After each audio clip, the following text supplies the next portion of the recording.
ನಮಸ್ಕಾರ ಫ್ರೆಂಡ್ಸ್, ನಾನಿವತ್ತು ನಿಮಗೆ ಇನ್ನೊಂದು ಹೊಸ ಸರ್ಕಾರಿ ಹುದ್ದೆಯ ಬಗ್ಗೆ ತಿಳಿಸ್ತಾ ಇದ್ದೀನಿ. ಆ ಹುದ್ದೆ ಬಂದುಬಿಟ್ಟು ಕರ್ನಾಟಕ ಎಕ್ಸಸೈಸ್ ಡಿಪಾರ್ಟ್ಮೆಂಟ್ ವತಿಯಿಂದ ಖಾಲಿ ಇರುವ ಹುದ್ದೆಗಳ ಭರ್ತಿಗೋಸ್ಕರ ಒಂದು ಹೊಸ ಅಧಿಸೂಚನೆಯನ್ನು ಬಿಡುಗಡೆ ಮಾಡಿದ್ದಾರೆ. ಅದರ ಸಂಪೂರ್ಣ ಮಾಹಿತಿಯನ್ನು ನಾನು ನಿಮ್ಮ ಜೊತೆ ಈಗ ಶೇರ್ ಮಾಡ್ತೀನಿ. ಅದಕ್ಕೋಸ್ಕರ ಈ ವಿಡಿಯೋನ ಪೂರ್ತಿಯಾಗಿ ನೋಡಿ. ಮತ್ತು ಯಾರ್ಯಾರು ನನ್ನ ಚಾನಲ್ನ ಸಬ್ಸ್ಕ್ರೈಬ್ ಮಾಡ್ಕೊಂಡಿಲ್ವೋ ಅವ್ರಿಗೆಲ್ಲ ನನ್ನ ಚಾನಲ್ನ ಸಬ್ಸ್ಕ್ರೈಬ್ ಮಾಡ್ಕೊಳ್ಳಿ. ಯಾಕಂದರೆ ನಾನು ನೆಕ್ಸ್ಟ್ ಹಾಕೋ ಎಲ್ಲ ಸರ್ಕಾರಿ ಹುದ್ದೆಗಳ ಮಾಹಿತಿಯ ವೀಡಿಯೋಸ್ ನಿಮಗೆ ತಲುಪ್ತಾ ಹೋಗುತ್ತೆ. ಅದಕ್ಕೋಸ್ಕರ ಸಬ್ಸ್ಕ್ರೈಬ್ ಮಾಡ್ಕೊಳ್ಳಿ. ನೆಕ್ಸ್ಟ್ ಬಂದುಬಿಟ್ಟು department name Karnataka excise department recruitment 2025. Next ಬಂದುಬಿಟ್ಟು post location Karnataka. Total vacancy ಒಟ್ಟು 1207 ಹುದ್ದೆಗಳು ಖಾಲಿ ಇದ್ದಾವೆ. ಸ್ಯಾಲರಿ ಸಂಬಳ ಬಂದುಬಿಟ್ಟು 21,400 ರೂಪಾಯಿಗಳಿಂದ 58,250 ರೂಪಾಯಿಗಳ ತನಕ ಇದೆ. ನೆಕ್ಸ್ಟ್ ಬಂದುಬಿಟ್ಟು ಡೀಟೇಲ್ಸ್ ಆಫ್ ಪೋಸ್ಟ್, ಯಾವ್ಯಾವ ಹುದ್ದೆಗಳು ಖಾಲಿ ಇದ್ದಾವೆ ಅಂತ. ಒಂದು ಅಬಕಾರಿ ಸಬ್ ಇನ್ಸ್ಪೆಕ್ಟರ್. ಈ ಹುದ್ದೆಗಳಿಗೆ ಸಂಬಳ ಬಂದುಬಿಟ್ಟು 30,350 ರೂಪಾಯಿಗಳಿಂದ 58,200 ರೂಪಾಯಿಗಳ ತನಕ ಇದೆ. ನೆಕ್ಸ್ಟ್ ಬಂದುಬಿಟ್ಟು ಕಾನ್ಸ್ಟೇಬಲ್.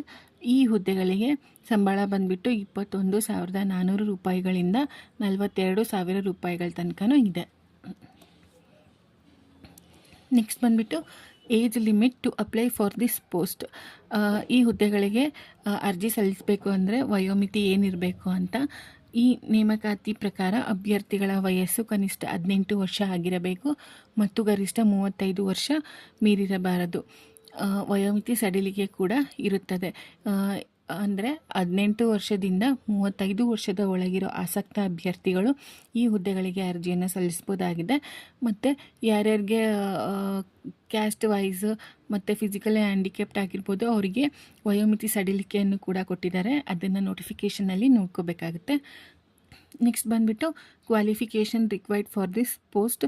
ಶೈಕ್ಷಣಿಕ ಅರ್ಹತೆ ಏನಿರಬೇಕು ಅಂದರೆ ಈ ನೇಮಕಾತಿ ಪ್ರಕಾರ ಅಭ್ಯರ್ಥಿಗಳು ಮಾನ್ಯತೆ ಪಡೆದ ಮಂಡಳಿ ಅಥವಾ ವಿಶ್ವವಿದ್ಯಾಲಯಗಳಿಂದ 10th 12th ಮತ್ತು ಡಿಗ್ರಿ ಪಾಸ್ ಆಗಿರಬೇಕು. ಯಾರ್ಯಾರು 10th ಮತ್ತು 12th ಮತ್ತು ಡಿಗ್ರಿ ಪಾಸ್ ಆಗಿರೋ ಅಭ್ಯರ್ಥಿಗಳು, ಆಸಕ್ತ ಅಭ್ಯರ್ಥಿಗಳು ಈ ಹುದ್ದೆಗಳಿಗೆ ಅರ್ಜಿಯನ್ನು ಸಲ್ಲಿಸಬಹುದಾಗಿದೆ. ನೆಕ್ಸ್ಟ್ ಬಂದುಬಿಟ್ಟು ಇಂಪಾರ್ಟೆಂಟ್ ಡೇಟ್ಸ್ ಫಾರ್ ಅಪ್ಲೈಯಿಂಗ್. ಅರ್ಜಿ ಸಲ್ಲಿಸಲು ಪ್ರಾರಂಭ ದಿನಾಂಕ ಶೀಘ್ರದಲ್ಲೇ, ಅರ್ಜಿ ಸಲ್ಲಿಸಲು ಕೊನೆಯ ದಿನಾಂಕ ಶೀಘ್ರದಲ್ಲೇ. ಈ ಹುದ್ದೆಗಳಿಗೆ ಇನ್ನೂ ಅರ್ಜಿ ಸಲ್ಲಿಸೋದನ್ನು ಪ್ರಾರಂಭ ಮಾಡಿಲ್ಲ. ಅತಿ ಶೀಘ್ರದಲ್ಲೇ ಅರ್ಜಿ ಸಲ್ಲಿಸೋದನ್ನು ಪ್ರಾರಂಭ ಮಾಡ್ತಾರೆ. ನೆಕ್ಸ್ಟ್ ಬಂದುಬಿಟ್ಟು ಸೆಲೆಕ್ಷನ್ ಪ್ರೋಸೆಸ್ ಬಂದುಬಿಟ್ಟು 5 ಹಂತಗಳಲ್ಲಿ ನಡೆಯುತ್ತೆ. ಒಂದು ಲಿಖಿತ ಪರೀಕ್ಷೆ, 2ನೇದು PET, 3ನೇದು PST, 4ನೇದು ವೈದ್ಯಕೀಯ ಪರೀಕ್ಷೆ, ಕೊನೆಯದಾಗಿ ದಾಖಲೆಗಳ ಪರಿಶೀಲನೆ.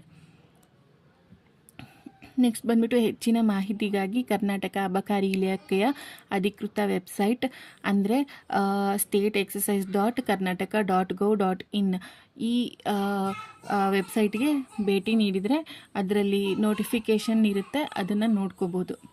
ಇದಿಷ್ಟು ಈ ಹುದ್ದೆಯ ಮಾಹಿತಿಯಾಗಿರುತ್ತೆ. Thank you friends.